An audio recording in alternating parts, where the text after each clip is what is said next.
Shalom Jemaat BCS Surabaya dimanapun Anda berada. Hari ini kita bersyukur kepada Tuhan karena kita sudah memasuki Minggu Advent yang pertama. Suatu masa penantian akan kelahiran Yesus Kristus Tuhan yang akan sama-sama kita rayakan. Karena itu mari saudara-saudara, kita mau arahkan hati kita kepada Tuhan. Kita mau datang untuk memuji dan menyembah Dia.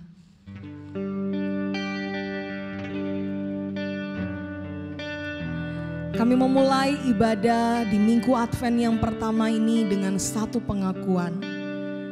Bahwa pertolongan kami datang dari Tuhan yang adalah pencipta langit, bumi, dan segala isinya. Turunlah kiranya atas setiap kami kasih, karunia, dan damai sejahtera dari Allah Bapa, Anak, dan Roh Kudus. Amin. Mari bersama-sama kita mau tinggikan Dia. Kita mau sembah Dia, Yesus Kristus Tuhan, Juru Selamat dunia.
Dan menyembah Dia, Yesus Kristus Tuhan, nama di atas segala nama.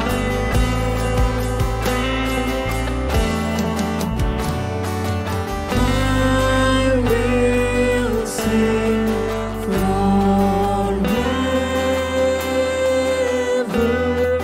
Jesus I love you, Jesus I love you.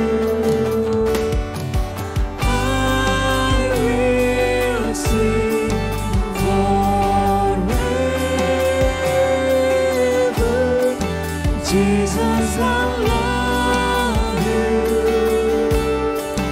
Jesus, I love you. I will sing forever. Jesus, I love you. Jesus, I love you. Jesus, I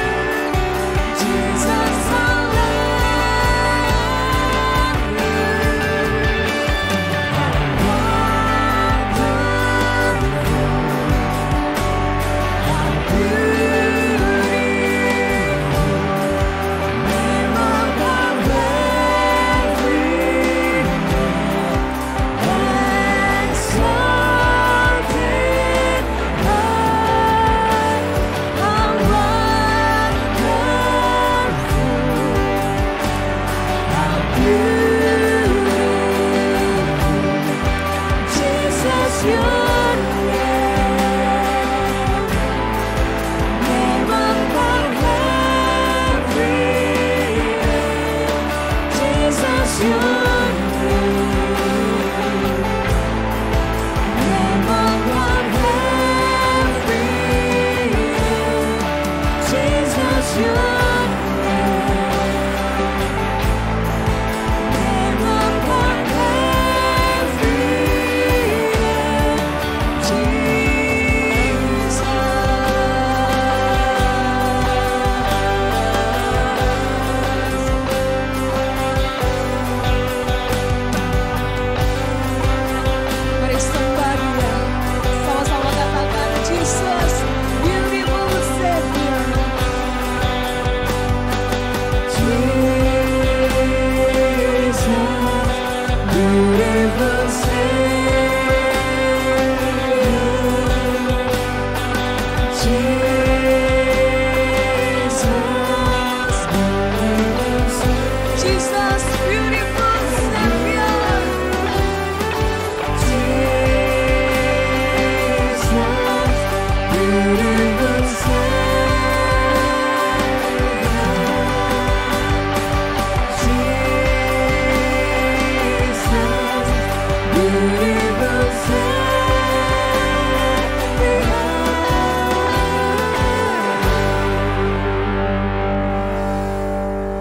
Bersyukur karena kami punya Engkau Yesus Kristus Tuhan, satu-satunya juru selamat yang menyelamatkan setiap kami. Dan kami bersyukur di ujung tahun ini, sekalipun di tengah-tengah kondisi seperti ini, tapi kami bersyukur kami boleh kembali lagi memasuki masa Advent. Masa penantian untuk kami boleh sama-sama merayakan akan kelahiran Sang Juru Selamat Yesus Kristus namanya. Dan kami mau datang dengan terus bersyukur kepadamu ya Tuhan.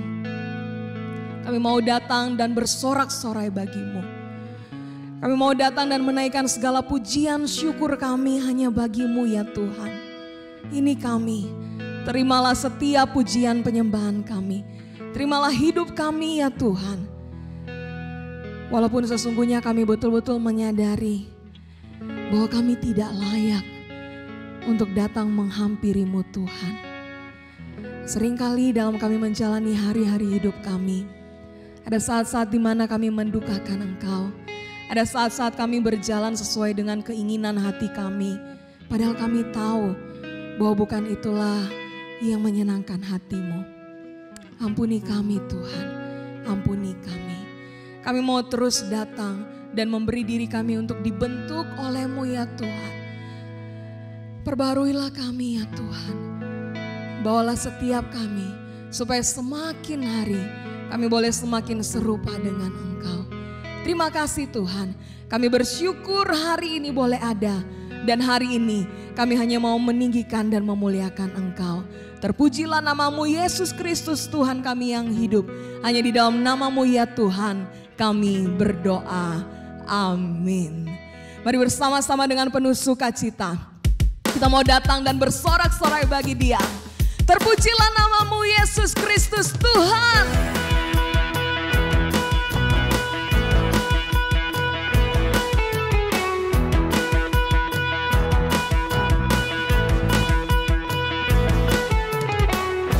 Terpujilah namamu Tuhan, kuatan penuh kemuliaan. Satu suara kami nyatakan, kebesaran-Mu kekal selamanya. Terpujilah, terpujilah namamu Tuhan. Katakan Kau ajaib, ajaib dan penuh keagungan. Satu hati,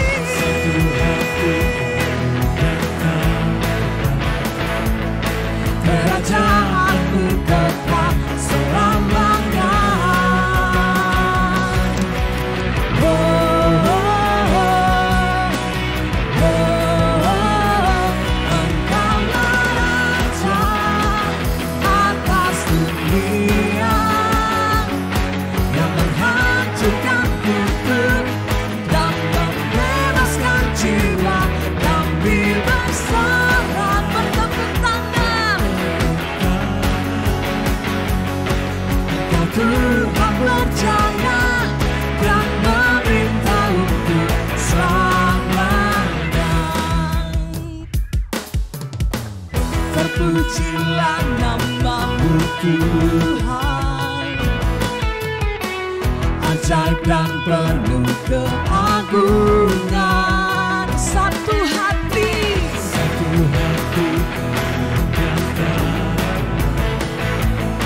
kerajaan-Mu kekal selamanya. Oh, oh, oh, oh. Engkaulah Raja atas dunia yang menghancurkan kutub dan membebaskan jiwa. Kami bersorak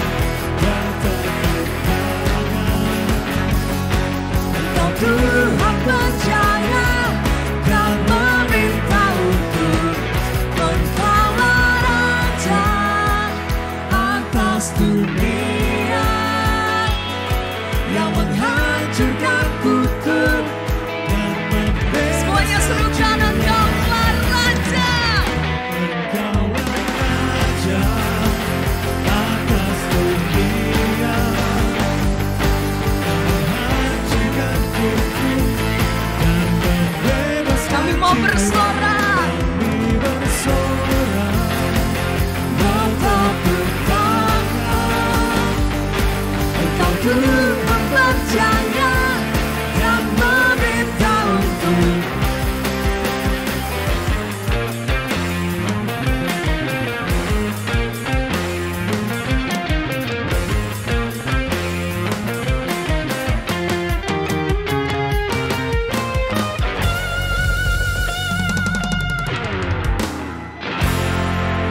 kepada Tuhan yang dari selama-lamanya sampai selama-lamanya memerintah.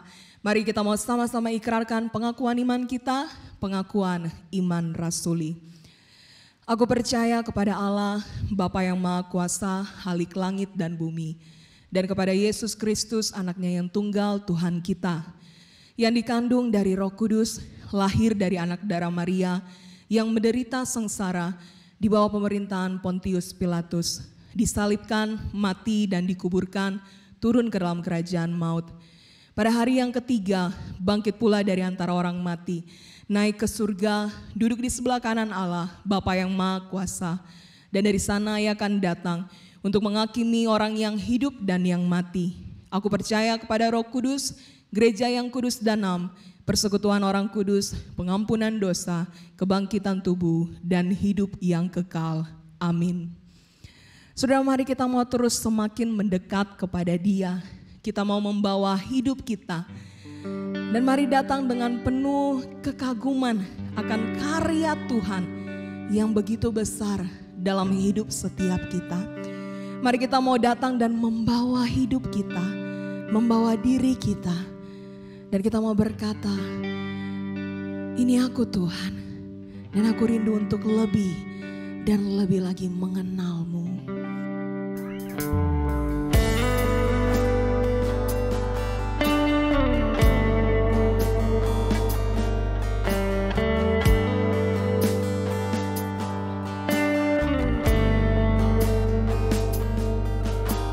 Bila ku buka mataku, melihat wajah-Mu, ku terkagum.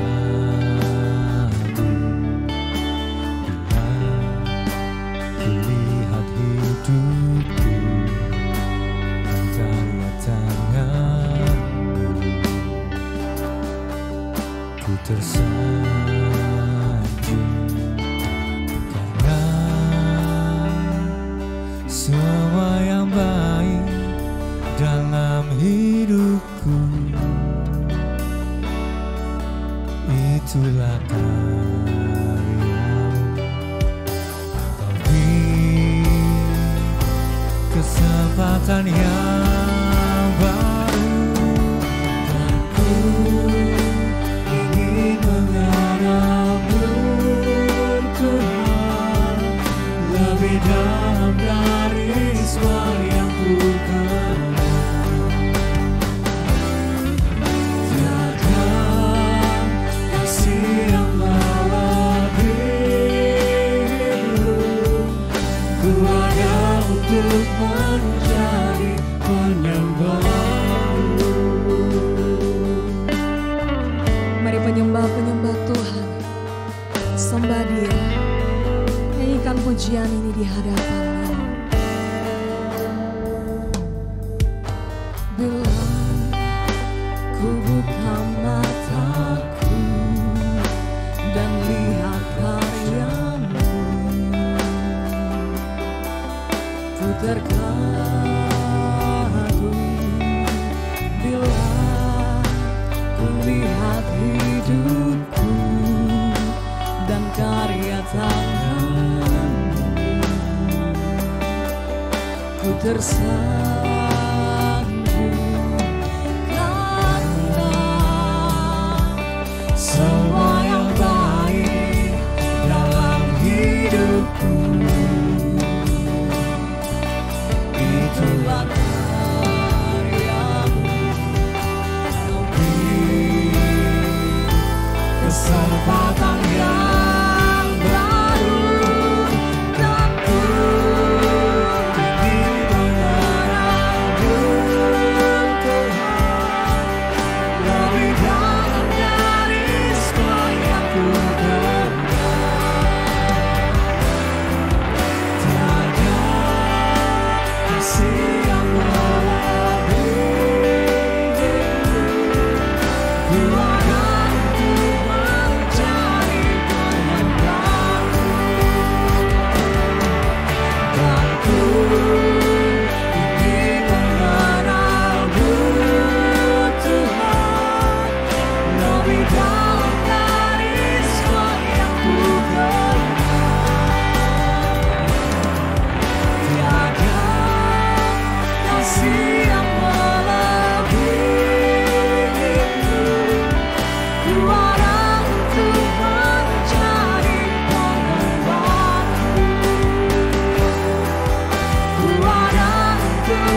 Saudara-saudara yang dikasihi Tuhan Yesus Kristus, selamat bertemu kembali. Hari ini saya Nikolas Kurniawan akan menyampaikan firman Tuhan yang tentu saja ini yang menjadi kebutuhan setiap kita di tengah-tengah kondisi yang sedang tidak pasti ini. Kita membutuhkan satu kepastian dari kebenaran firman Tuhan.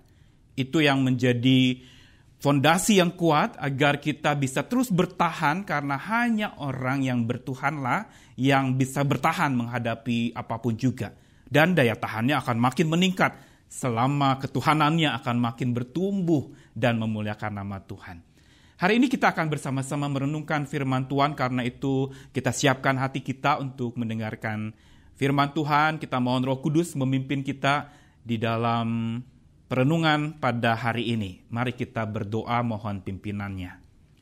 Bapa Surgawi yang penuh kasih, terima kasih kalau hari ini kami kembali boleh diberi kesempatan untuk beribadah, memuliakan, memuji nama Tuhan Allah Maha Besar, yang kasih-Nya besar, yang anugerahnya ajaib, dan yang pasti hikmat-Nya itu mulia.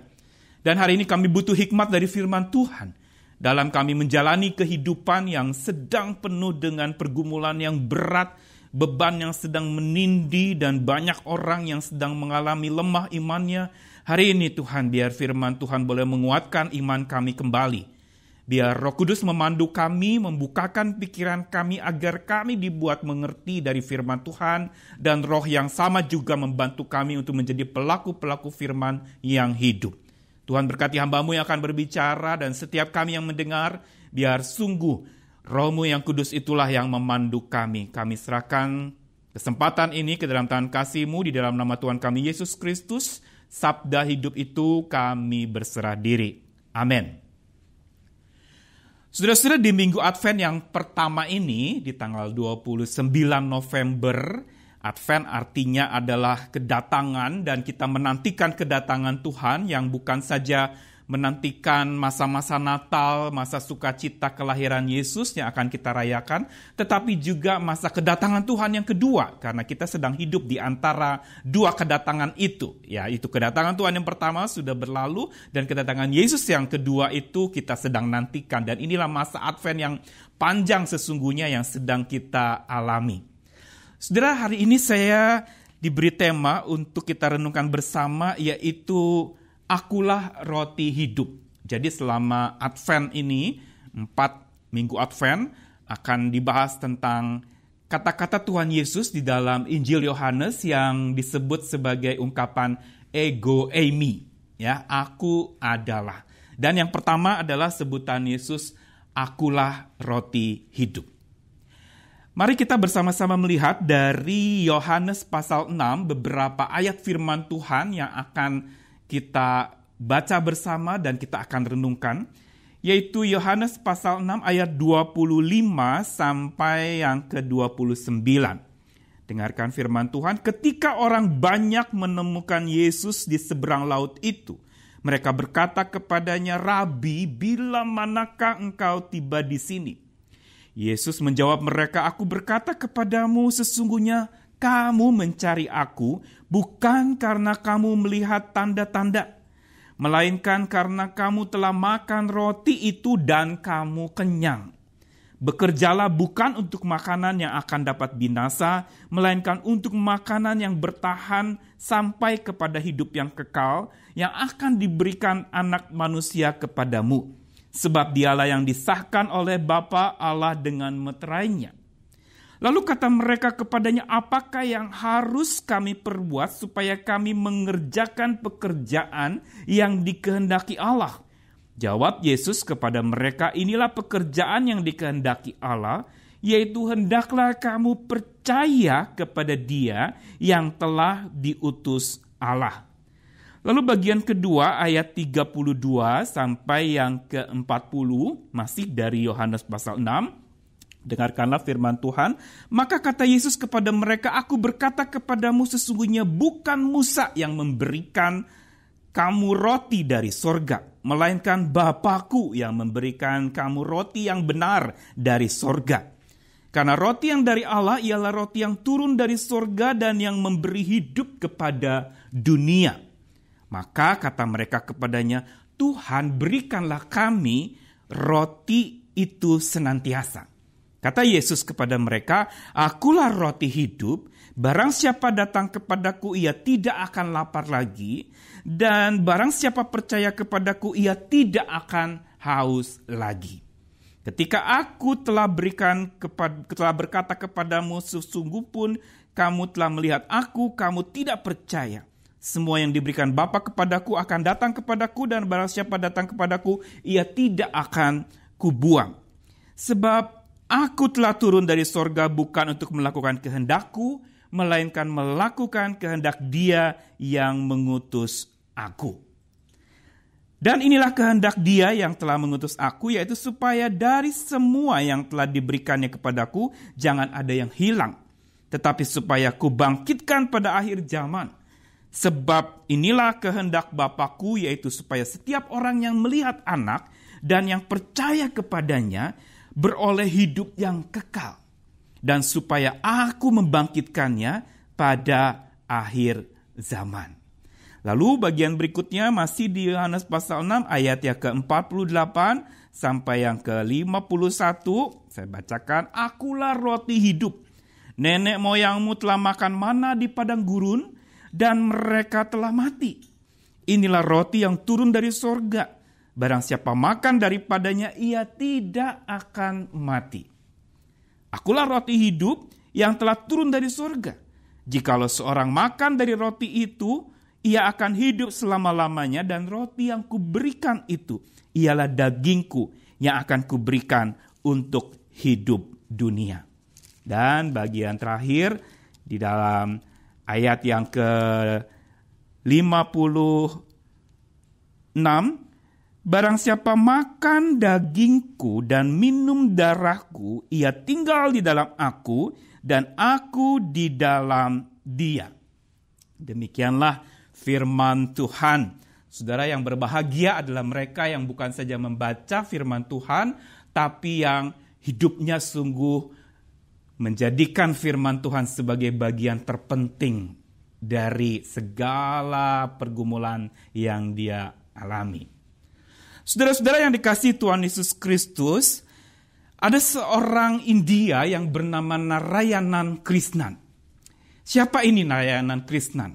Memang dia tidak diketahui agamanya apa, tetapi secara kehidupan sosial Narayanan Krishnan telah melakukan satu praktek pemberian makan yang luar biasa. Ia adalah seorang yang sebenarnya posisinya sudah luar biasa di dunia perhotelan. Dia seorang yang karirnya cemerlang, sudah posisi manajer bahkan. Tetapi satu kali ketika dia sedang beristirahat dari pekerjaannya, dia melihat ada orang miskin yang di pinggir jalan yang sedang mengalami sebuah kelaparan, dan maaf, orang itu makan kotoran. Dan inilah yang menyentuh dia sampai dia mengamati, dan lalu kemudian dia memutuskan untuk berhenti dari dunia perhotelan, dan dia memberi makan kepada tunawisma yang ada di tempat asalnya. Dan dengan keterampilannya memasak di bidang kuliner ini, ia menyediakan makanan bagi orang yang menderita. Moto hidup dari Narayanan Krishnan yang berangkat dari sebuah pengalaman melihat seorang tua yang makan kotoran itu, dia mengatakan bahwa ketika orang itu makan dan diberi makan oleh Narayanan, maka orang itu menangis, terharu karena sudah lama gak ada yang memberi makan, tetapi hari itu ada yang memberikan dia makanan. Dan ini makin memotivasi Narayanan untuk melakukan sebuah tugas pemberian makan yang luar biasa. Dia lakukan dengan semangat dan dia rela untuk kehilangan karirnya yang cemerlang, posisi dan profesinya yang sudah menjanjikan luar biasa masa depannya. Dan dia mempunyai satu moto yang luar biasa bahwa apa sih tujuan utama dari hidup? Tujuan utama adalah memberi. Karena itu mulailah memberi. Dan lihatlah, sukacita memberi itu luar biasa. Ini yang menjadi moto Narayanan Krishnan, sehingga dia lalu kemudian melakukan pemberian makan yang luar biasa kepada banyak orang-orang miskin. Tetapi yang menarik dari tindakan Narayanan adalah dia bukan saja memberikan makanan jasmani, menyediakan masakan, lalu kemudian dia menyajikannya, membagikannya buat orang-orang yang kelaparan, tetapi dia juga melayani mereka. Dia mengatakan makanan itu satu bagian, tetapi cinta kasih itu bagian yang lain. Dan karena itu aku bukan saja memberi makan, dia bilang, aku memotong rambut mereka, aku mencukur mereka, aku bahkan memandikan mereka. Karena bagi mereka secara psikologis mereka merasa bahwa mereka itu diorangkan. Mereka adalah manusia yang dipedulikan, diperhatikan. Ada tangan yang menyentuh, ada harapan yang menghidupkan mereka. Sehingga Narayanan mengatakan bahwa makanan jasmani itu memberikan nutrisi fisik buat dia. Tetapi cinta kasih dan perhatian itu memberikan nutrisi mental buat orang itu.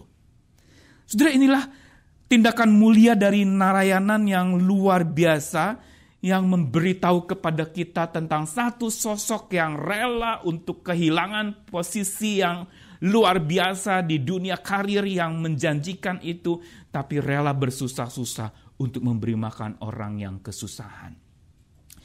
Saudara, bicara akulah roti hidup, sebenarnya ini berangkat dari satu pemahaman, baik di dalam perjanjian lama atau di perjanjian baru, yaitu bahwa Allah kita adalah Allah pemberi makan. God is God of feeder. Dia adalah Allah yang memberikan makan kepada umatnya. Kita ingat mungkin sejak manusia tercipta, di situ Tuhan menyediakan makanan untuk manusia itu. Dikatakan di dalam Kejadian itu sediakan makanan dari tumbuh-tumbuhan, biji-bijian yang bisa dimakan, sayur-sayuran. Dan inilah awal mula manusia diberi makan oleh Tuhan. Yang menegaskan kepada kita bahwa Allah kita adalah Allah pemberi makan. Nah, kali ini di dalam pengakuan Yesus yang bicara akulah roti hidup, sesungguhnya Yesus ingin menegaskan tentang doktrin itu lagi. Bahwa Allah yang dipercayai adalah Allah yang memberi makan. Bukan Allah yang mencari makan atau bukan Allah yang lalu kemudian membiarkan orang-orang tanpa makanan. Tetapi justru Allah yang memberi makan. Dan ketika Yesus mengatakan ego eimi ho artos tesoes, yang ini bahasa Yunani untuk akulah roti hidup. Sebenarnya istilah ini mengandung satu makna yang luar biasa. Yang pertama, mari kita bersama melihat akan istilah ego eimi.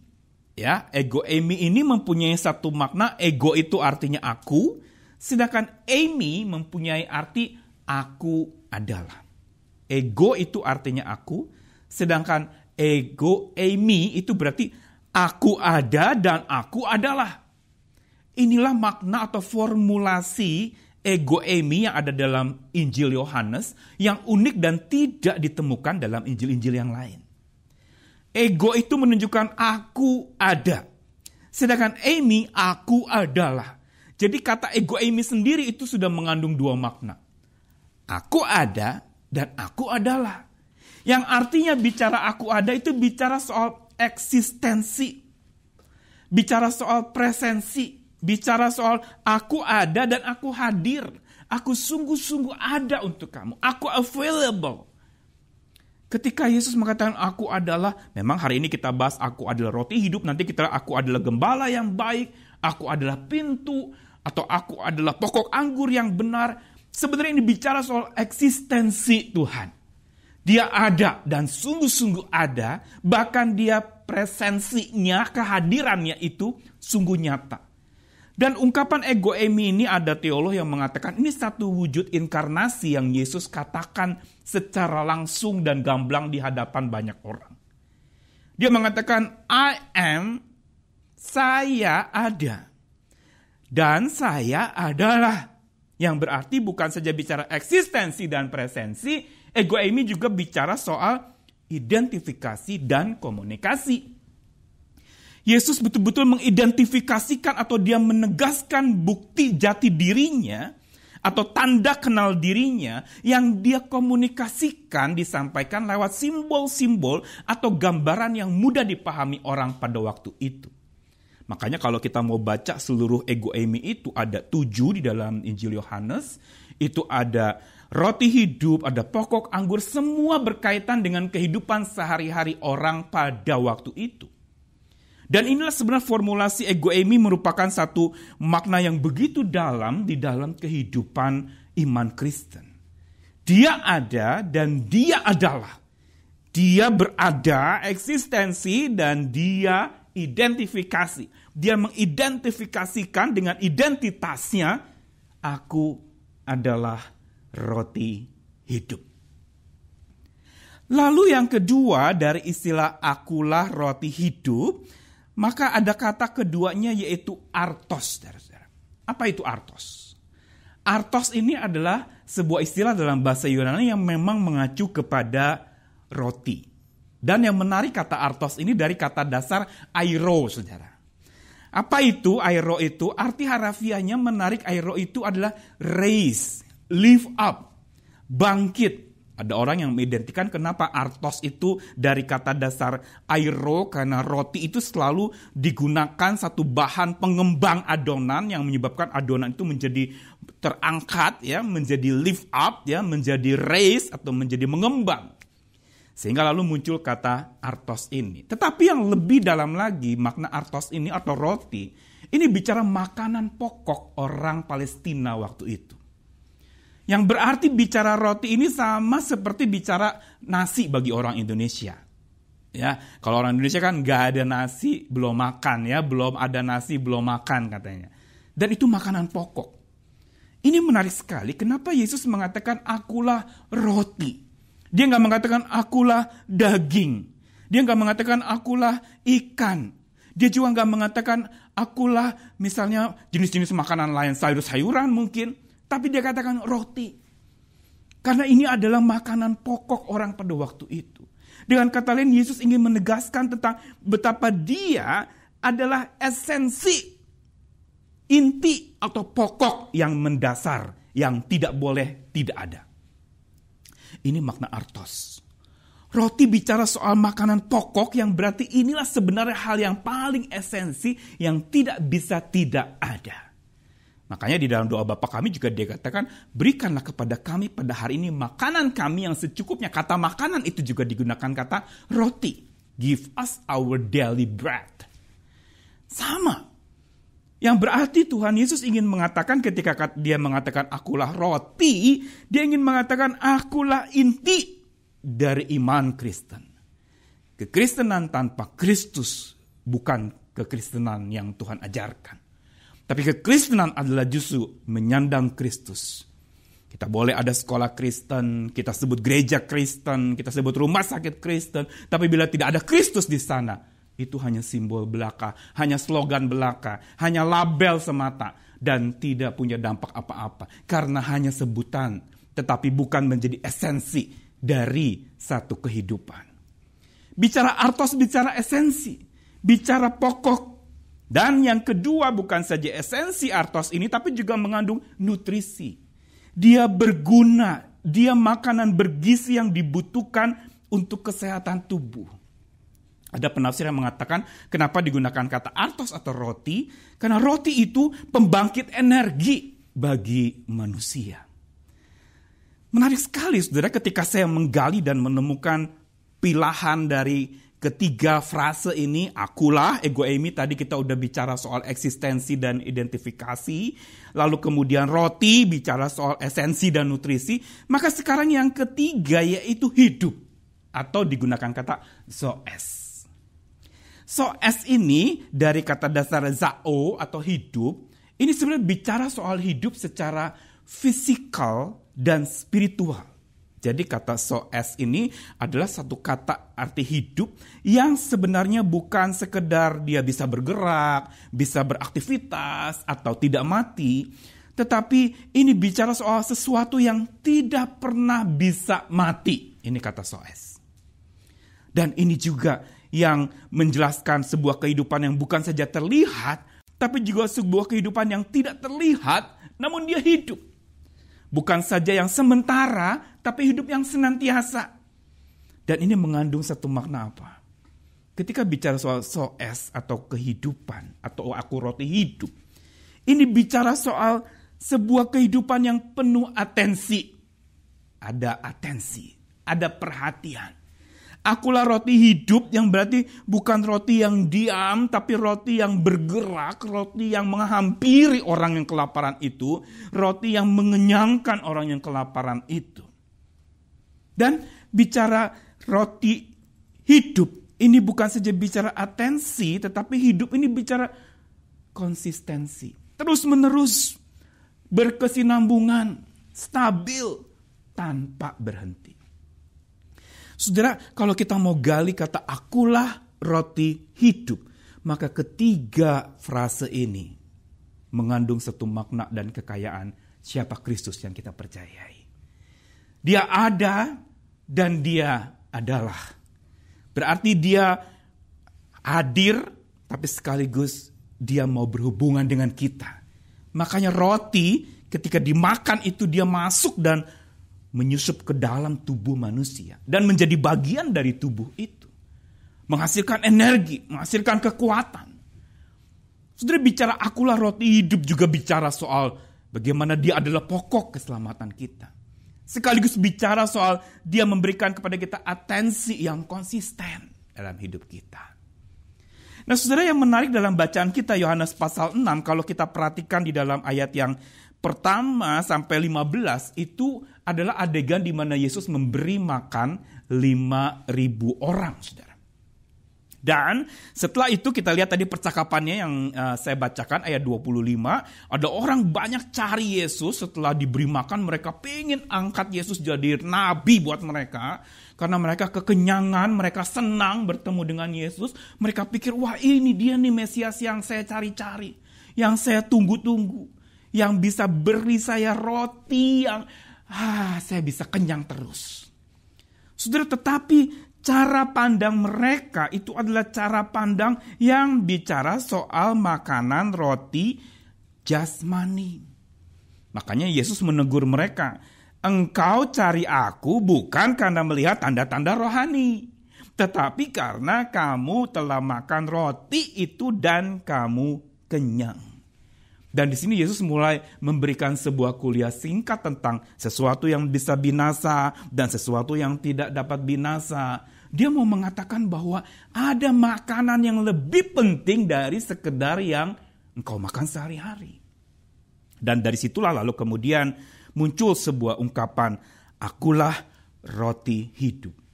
Dan dia kembali menyinggung karena para penerima surat ini adalah orang-orang Israel yang pernah mengalami dari keturunan orang yang penikmat mana di padang gurun itu. Ketika mereka kelaparan, Tuhan berikan mana setiap hari. Dan ini adalah pada masa Musa menjadi masa luar biasa, mereka menemukan mana sorgawi itu dari sorga yang bisa mengenyangkan mereka. Sampai lalu mereka menimbun dan dimarahi oleh Musa karena memang Tuhan sudah katakan cukup sehari ambil cukup dan jangan berlebih. Besok ada lagi disediakan. Saudara, Yesus ingin membawa mereka kepada satu pemahaman rohani melampaui segala pergumulan jasmani mereka. Dan inilah sebenarnya bicara soal iman. Iman bukan semata bicara soal urusan jasmani. Lapar jasmani semua kita bisa. Lalu kita makan, habis itu kita bisa lapar lagi. Tapi kalau lapar rohani, ketika diisi oleh makanan rohani, kita tidak akan lapar lagi. Dan itulah definisi yang Yesus katakan, akulah roti hidup. Dia mengatakan bukan di dalam tadi ayat yang, akulah roti yang turun dari surga, yang memberi hidup kepada dunia. Dan kalau kamu datang kepadaku, tidak akan lapar lagi. Barang siapa percaya kepadaku, tidak akan haus lagi. Ketika Yesus bicara soal akulah roti hidup, dia sebenarnya ingin membawa dan mengubah mindset orang-orang pada waktu itu. Bukan sekedar bicara saya tadinya lapar lalu kenyang dan oh ini nih Tuhan yang saya cari-cari. Yang memberi saya makan. yang melebihi para pengusaha bakery yang ada waktu itu. Tetapi ini justru ingin menunjukkan bahwa ketika Yesus bilang, "Akulah roti hidup," dia ingin mengajarkan pengikutnya untuk memahami bahwa segala rasa lapar akan makanan jasmani yang bisa habis, ada satu kebutuhan dasar akan makanan rohani yang tidak pernah bisa habis. Yesus seolah ingin membawa mereka kepada satu kebutuhan hakiki atau kebutuhan pokok mereka yang bukan semata jasmani yang bisa habis, tetapi rohani yang kekal, yang memang tidak kelihatan tetapi justru bisa mengenyangkan secara kekal di dalam hidup mereka. Lalu yang kedua, ungkapan Yesus, "Akulah roti hidup," ingin mengajarkan pengikutnya untuk memahami bahwa tersedianya makanan jasmani bukan sekedar membuat kita kenyang lalu pulang meninggalkan Tuhan. Ada istilah SMP, setelah makan pulang. Kalau orang habis acara resepsi, "Saya SMP dulu ya, habis makan lalu pulang." Dan bukankah itu juga terjadi setelah Yesus memberi makan 5.000 orang waktu itu, setelah makan mereka pulang. Tetapi sebenarnya peristiwa Yesus memberi makan sampai mereka kenyang, Tuhan gak mau berhenti hanya sampai mereka kenyang lalu pulang meninggalkan Tuhan. Tetapi pemberian makan itu yang lalu kemudian masuk kepada definisi "Akulah roti hidup." Yesus ingin mengajarkan bahwa jangan engkau hanya kenyang lalu pulang tinggalkan Tuhan. Tapi justru roti hidup itu akan membuat engkau datang dan pulang ke hati Tuhan. Ini yang seringkali seorang ketika bergumul dengan masalah kehidupannya yang ada di dunia ini, lapar, apalagi sekarang masa resesi, pengurangan pendapatan, mungkin kehilangan pekerjaan, dan mengurangi segala macam kebutuhan-kebutuhan karena memang pendapatan pun berkurang. Maka sebenarnya melampaui itu, Tuhan ingin mengundang kita di tengah-tengah kelaparan kita akan makanan jasmani. Tuhan ingin mengajak kita untuk datang dan pulang ke hati Tuhan. Saudara, pandemi ini sedang memulangkan kita sesungguhnya. Dari hal-hal yang melulu jasmani yang menjadi pergumulan kita kepada hal yang rohani. Di mana pada saat itulah orang datang dan pulang ke hati Tuhan. Itu yang Tuhan katakan dengan ketika dia mengatakan, "Pekerjaanku adalah supaya kamu percaya kepada Dia yang diutus Allah." Jadi inilah dibalik tindakan Yesus memberi makan dan dibalik ungkapan Dia "Akulah roti hidup yang kekal" itu, Yesus ingin mengatakan bahwa datanglah kepadaku. Jangan pulang tetapi datang dan pulang ke hatiku.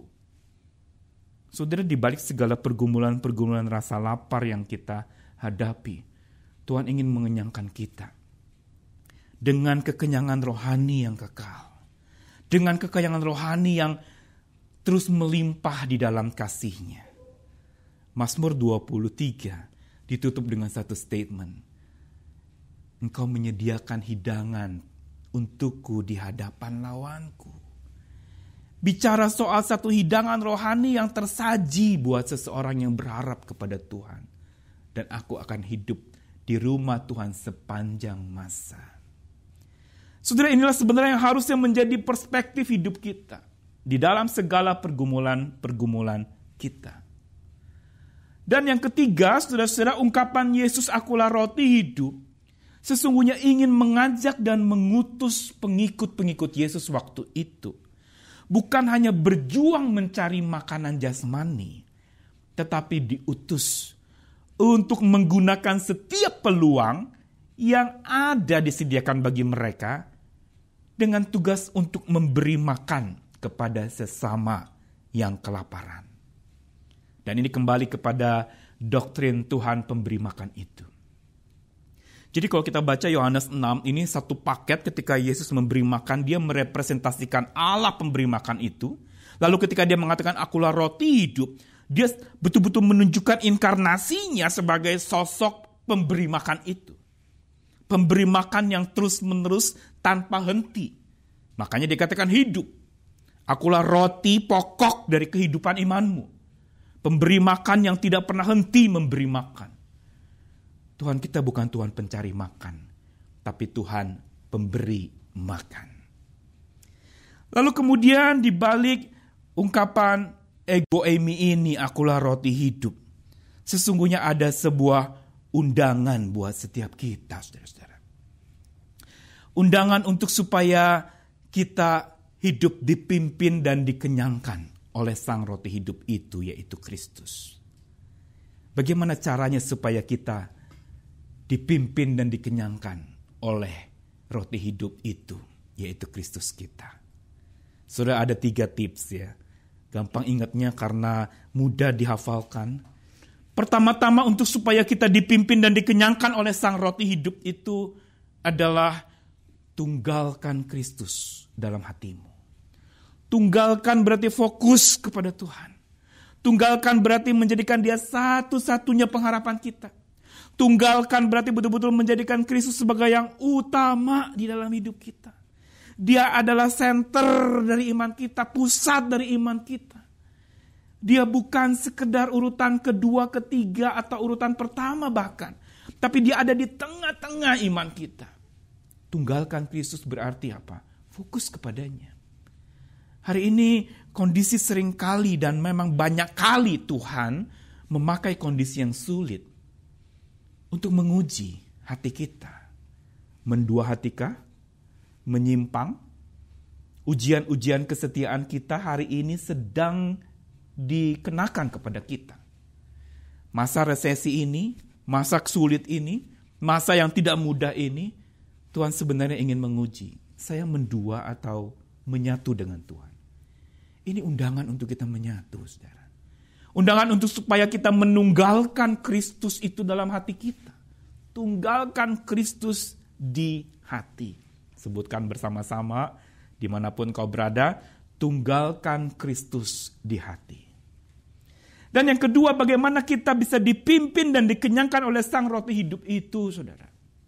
Yang kedua adalah tanggalkan beban hidup di bawah kakinya. Kalau kita sudah menunggalkan Kristus di dalam hati kita, maka ada tugas berikutnya, itu tanggalkan segala beban itu. Lepaskan dan biarkan Tuhan yang memimpin dan bertindak. Tanggalkan berarti benar-benar rela melepaskan, mengikhlaskan sesuatu yang mungkin kau sulit untuk lepaskan. Saudara, ada banyak orang yang mendadak jatuh miskin hari ini. Mendadak mengalami kesulitan hari ini. Saudara, kita boleh dan kita bisa saja jatuh miskin. Tetapi jangan sampai kita jatuh imannya. Kita boleh kehilangan pekerjaan. Tapi jangan sampai kita kehilangan pekerjaan Tuhan yang sedang dilakukan di dalam dan melalui kita di masa yang sulit ini. Karena itu undangan Tuhan yang kedua untuk supaya kita dipimpin dan dikenyangkan oleh sang roti hidup itu adalah rela tanggalkan beban di hadapannya. Ini saat yang paling tepat untuk kita berserah penuh kepadanya. Tanggalkan segala kesulitanmu. Lepaskan segala deritamu. Engkau mau ungkapkan perasaanmu hari ini. Justru kesempatan untuk di mana ibadah kita belum bisa di gedung. Maka di rumah perbanyaklah waktu untuk bicara kepada Tuhan. Untuk tanggalkan bebanmu. Lepaskan dan katakan, Tuhan, saya tidak sanggup. Milikilah pengalaman dengan Tuhan hari-hari ini. Kita udah cukup penuh dengan pemahaman tentang Tuhan. Tapi hari-hari ini, mari bangun pengalaman kita bersama dengan Tuhan. Dengan cara apa? Saudara, saya sedang memakai kitab-kitab Mazmur di dalam renungan-renungan audio yang saya rekam lalu saya bagikan kepada rekan-rekan yang lain. Saudara, Mazmur itu kaya dengan pengalaman-pengalaman hidup dari penulisnya. Kaya dengan berbagai macam konsep yang lalu menjadi sesuatu yang praktis dalam hidup seseorang. Kaya karena apa? Si pemazmur itu betul-betul diperkaya oleh pengalamannya dengan Tuhan. Mazmur seperti jurnal atau tulisan pengalaman seseorang, pergumulan yang diungkapkan dengan jujur, gamblang, bahkan ada kesan mazmur juga. Pemazmur itu menyalahkan Tuhan, protes kepada Tuhan, mengapa engkau meninggalkan aku? Saudara, Pengalaman para pemazmur sebenarnya menjadi pengalaman yang harusnya kita juga alami hari ini. Untuk rela menanggalkan segala beban kita di hadapan Tuhan. Dan yang ketiga, kalau tadi pertama tunggalkan Kristus di hati, kedua tanggalkan beban hidup di hadapannya, di bawah kakinya, maka yang ketiga adalah tinggal di dalam Kristus. Seperti yang tadi saya katakan, saudara, bahwa ketika seorang makan roti, maka dia menyatu dengan makanan itu. Makanan itu dicerna, makanan itu diolah dan berubah menjadi energi. Gambaran ini sebenarnya yang Tuhan ingin ajarkan juga tentang firman Tuhan yang kita terima, lalu menjadi bagian dari hidup kita, kita kunyah, kita kaji, kita cerna, dan itu menjadi energi iman kita. Tanpa firman Tuhan, energi iman kita akan berkurang. Tapi dengan firman Tuhan, maka energi iman kita akan terus bertambah. Dan kita butuh energi itu saat ini ketika segalanya sedang berantakan, ketika segalanya serba tidak pasti, ketika prediksi-prediksi manusia yang serba membingungkan, kita butuh mengandalkan Dia yang paling pasti pengharapannya, yaitu pengharapan dari Tuhan. Karena itu tinggallah di dalam Kristus. Dan undangan Ego Eimi, aku adalah roti hidup ini, adalah sebuah panggilan untuk kita bisa tinggal di dalam Kristus. Tinggal berarti melekat. Tinggal berarti menyatu. Karena itu biar ketiga T ini bisa menjadi pemahaman kita lewat firman Tuhan hari ini. Pertama adalah tunggalkan Kristus di hatimu. Tunggalkan Kristus. Yang kedua, tanggalkan beban hidupmu. Dan yang ketiga, tinggallah di dalam Kristus. Tunggal, tanggal, dan tinggal. Dan inilah sebenarnya pesan penting dari aku adalah roti hidup. Dia inti, dia pusat. Karena itu tunggalkanlah, fokus kepada Dia sebagai pusat hidupmu. Dia dapat diandalkan, karena itu kita bisa menanggalkan beban kita. Mengikhlaskan, lapang dada, rela berikan kepada Tuhan. Bukankah itu undangan Tuhan juga di dalam Injil Matius? Mari kepadaku yang letih sudah berbeban berat, pikulah kuk yang kupasang dan belajar daripadaku. Dan bebanmu akan jadi ringan. Engkau akan mengalami kelegaan. Dan tinggallah terus di dalam Kristus. Engkau bisa saja tinggal di dalam segala macam pergumulan. Tetapi kalau engkau tinggal di dalam Kristus ketika engkau sedang penuh dengan pergumulan, sesungguhnya engkau tidak pernah akan sendiri. Mengimani Tuhan dan mengamini Tuhan adalah dua cara untuk kita mengalami ditemani oleh Tuhan. Karena mengimani dan mengamini Tuhan tanpa mengalami ditemani oleh Tuhan, Immanuel, Allah beserta kita, yang biasanya nanti di bulan Natal akan disebutkan berulang kali, Immanuel, Allah beserta kita. Biar inilah yang boleh menjadi komitmen kita bersama. Hati yang tunggal kepada Tuhan, beban yang ditanggalkan di hadapan Tuhan, dan hidup yang selalu tinggal di dalam Tuhan. Selamat melakukannya di dalam hidupmu. Selamat mengunyah, menikmati roti hidup itu, hidup daripadanya, dikuatkan olehnya, dan jadikan itu sebagai pokok hidupmu hari ini. Segala yang jasmani bisa hilang, segala yang kelihatan ini bisa tidak ada lagi. Tapi ada sosok yang tidak kelihatan, tapi paling melihat kita, yaitu Allah kita, yang adalah roh itu. Dialah yang sanggup memikul bebanmu. Karena itu berserahlah kepada Tuhan kita, Sang roti hidup itu. Mari kita berdoa. Bapa Surgawi yang penuh kasih, terima kasih. Kalau hari ini kami diingatkan lagi tentang betapa Engkaulah pokok iman hidup kami. Engkaulah pokok satu-satunya yang harus kami andalkan. Karena itu Tuhan, mampukanlah kami untuk menunggalkan hati kami kepadamu. Memfokuskan dan memusatkan hidup kami hanya kepadamu. Mampukanlah kami di tengah-tengah kondisi yang sedang sulit ini untuk rela menanggalkan beban kami, mencurahkan isi hati kami secara jujur dan terbuka, agar kami makin mengalami Tuhan yang memenuhi kebutuhan hidup kami seutuhnya dan sepenuhnya. Dan Tuhan bimbinglah kami untuk senantiasa tinggal di dalam Tuhan, yang menjadi pengharapan kami, yang bisa mengenyangkan kami, bahkan kenyang yang membuat kami kekal dalam kenyang itu. Yang membuat kami tidak lapar lagi, yang membuat kami tidak haus lagi. Tuhan, biar pengingatan dan peringatan dari firman Tuhan hari ini tentang Yesus adalah roti hidup membawa kami kepada sebuah kehidupan yang makin diubahkan oleh kasih Tuhan. Terima kasih Tuhan, terima kasih. Kami berserah diri, yang bergumul dengan berbagai macam masalah, yang bergumul dengan berbagai macam tantangan hidup. Tuhan, biar mereka boleh mengalami Tuhan, Sang roti hidup itu yang mengenyangkan iman mereka dan membuat mereka datang dan percaya kepada Tuhan.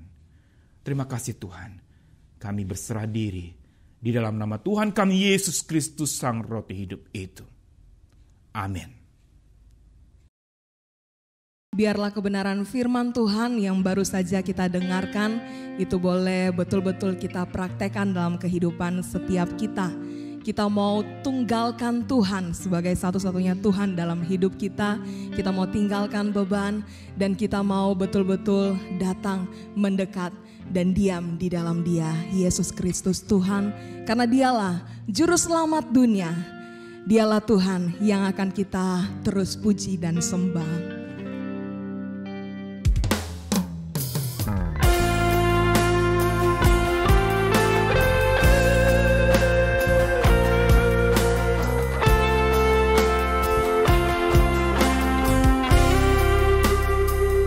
Dalam terang yang ilahi,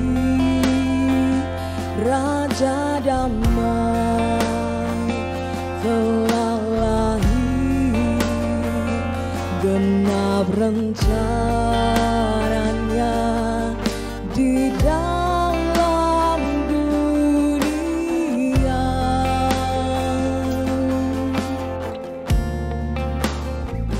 Putra Tunggal Maha Kudus, satu-satunya penebus, datang ke dunia sebagai jawaban.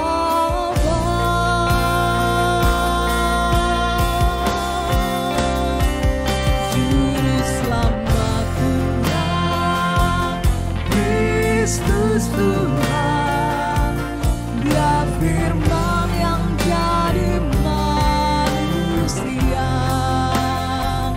bawa pengharapan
Tak henti-hentinya kami datang dan bersyukur kepadamu Yesus Kristus Tuhan Juru Selamat kami.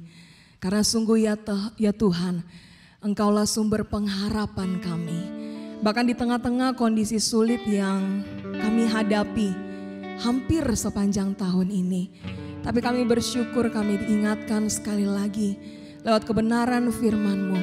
Bahkan lewat momen di mana kami akan sebentar lagi merayakan kelahiran-Mu ya Tuhan. Kami diingatkan kami punya Tuhan yang adalah sumber pengharapan kami.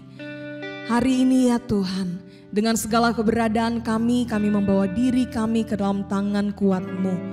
Kami mau mempercayakan seluruh hidup kami ke dalam tangan kuasa-Mu Tuhan. Baik diri kami secara pribadi maupun keluarga kami, pekerjaan kami, mimpi kami, apa yang kami rindukan, apa yang kami gumulkan sampai dengan saat ini ya Tuhan. Kami mau bawa semuanya itu ke dalam tangan kuat dan kuasa-Mu ya Tuhan. Kami juga mau datang membawa untuk kondisi bangsa kami. Ya Tuhan, berbelas kasihanlah atas bangsa kami ini, bahkan atas dunia ini ya Tuhan. Kami percaya bahwa dunia ini adalah milik Bapa, dan Engkaulah Tuhan yang berdaulat atas hidup setiap kami. Dan kami mau berdoa ya Tuhan, memohon kepadamu biarlah kiranya Engkau yang akan menyatakan yang terbaik. Engkau yang akan berkarya, Engkau yang akan berperkara bagi setiap kami anak-anak-Mu ya Tuhan, umat-Mu di tengah-tengah dunia ini. Tuhan, kami mau terus membawa ke dalam tangan-Mu bahkan untuk setiap persiapan kami. Di tengah-tengah kami semakin mendekat di hari kami akan merayakan akan kelahiran-Mu Tuhan. Kami mau sama-sama berdoa bagi gereja kami, bahkan seluruh gereja-gereja dan umat Tuhan dimanapun berada. Ya Tuhan, kami berdoa, biarlah tahun ini kami tidak hanya melewati hari Natal ini dengan begitu saja. Tapi kami rindu ya Tuhan, bahwa makna Natal yang sesungguhnya, makna akan kelahiran Yesus yang sesungguhnya, itu boleh kembali lagi kami ingat dan betul-betul kami kehidupi dalam kehidupan setiap kami. Kami berdoa ya Tuhan, berkatilah kiranya setiap anak-anak Tuhan, mereka yang saat ini sedang mengerjakan atau mempersiapkan setiap rangkaian kegiatan Natal. Kiranya Tuhan berikan kekuatan, kesehatan bagi setiap mereka. Tuhan memberikan hikmat, Tuhan yang akan menuntut kehidupan setiap mereka.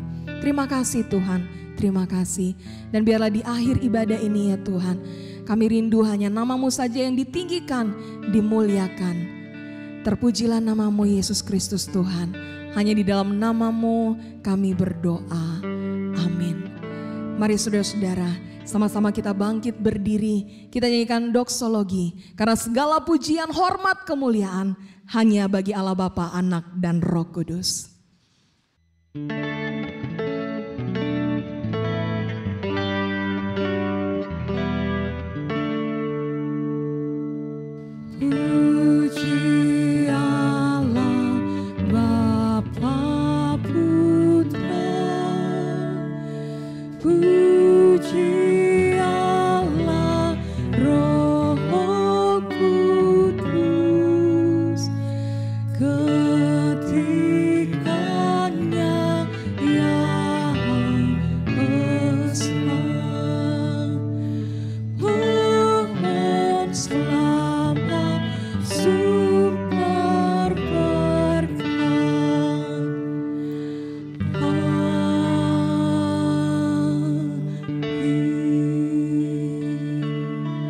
Mari arahkan hati kita kepada Dia Tuhan sumber berkat. Dan Dia sendiri akan memberkati setiap kita. Kasih yang sempurna dari Allah Bapa kita. Anugerah dan cinta kasih dari Yesus Kristus satu-satunya Juru Selamat yang hidup. Penyertaan, pertolongan, penghiburan, dan damai sejahtera yang melampaui segala akal dari Allah Roh Kudus akan menyertai setiap kita. Mulai hari ini sampai selama-lamanya. Amin.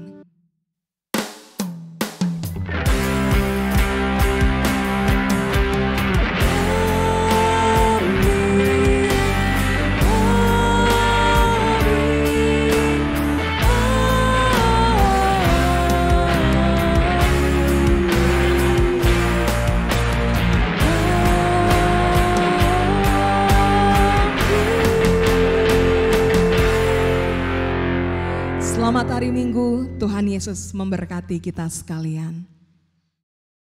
Saudara-saudara, seperti di awal ibadah tadi saya katakan, kita bersyukur kita sudah ada di minggu Advent yang pertama.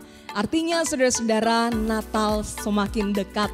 Dan seperti yang sudah disampaikan di minggu-minggu yang telah lalu, di Natal 2020 ini gereja kita BCS Surabaya akan mengadakan satu proyek di mana kami rindu supaya boleh memberkati orang-orang yang ada di Rote, mereka yang ada di sekolah Tevila, anak-anak dan juga guru dan setiap saudara-saudara kita yang melayani di sana. Karena itu saudara-saudara, masih dibuka kesempatan bagi setiap kita untuk boleh memberikan bantuan atau berbagi kasih dengan saudara-saudara kita. Saudara bisa mentransfer ke rekening dari gereja kita BCS Surabaya, dan di akhir dari nominal yang saudara transfer, silakan saudara bisa menyertakan angka 25 atau mungkin juga di kolom berita saudara bisa kasih keterangan di situ persembahan untuk Rote. Kami berterima kasih bagi saudara-saudara yang sudah terlibat di dalam proyek bersama kita ini, dan bagi saudara-saudara yang masih ingin terlibat, masih terbuka kesempatan bagi setiap kita. Saudara, masih juga terbuka kesempatan bagi saudara-saudara yang rindu untuk melayani Tuhan. Tahun ini saudara-saudara sebentar lagi akan berakhir, tetapi kesempatan untuk melayani Tuhan mungkin masih Tuhan anugerahkan bagi kita, entah di akhir tahun ini atau mungkin di tahun yang akan datang. Silakan saudara bisa menghubungi nomor WhatsApp BCS Surabaya, atau mungkin saudara bisa menghubungi hamba-hamba Tuhan yang melayani di gereja kita. Saudara bisa mengkomunikasikan apa yang menjadi kerinduan saudara untuk pelayanan di gereja kita. Silakan saudara-saudara juga yang ingin menghubungi rekan-rekan hamba Tuhan yang ada, saudara yang butuh bimbingan, saudara yang butuh dukungan doa, saudara bisa menghubungi nomor WhatsApp BCS Surabaya, atau kalau saudara ingin mendapatkan bantuan dari tenaga profesional untuk konseling, saudara bisa menghubungi Halo Konselor, pelayanan dari STT Saat. Itu saja warta hari Minggu ini, kiranya Tuhan memberkati setiap kita.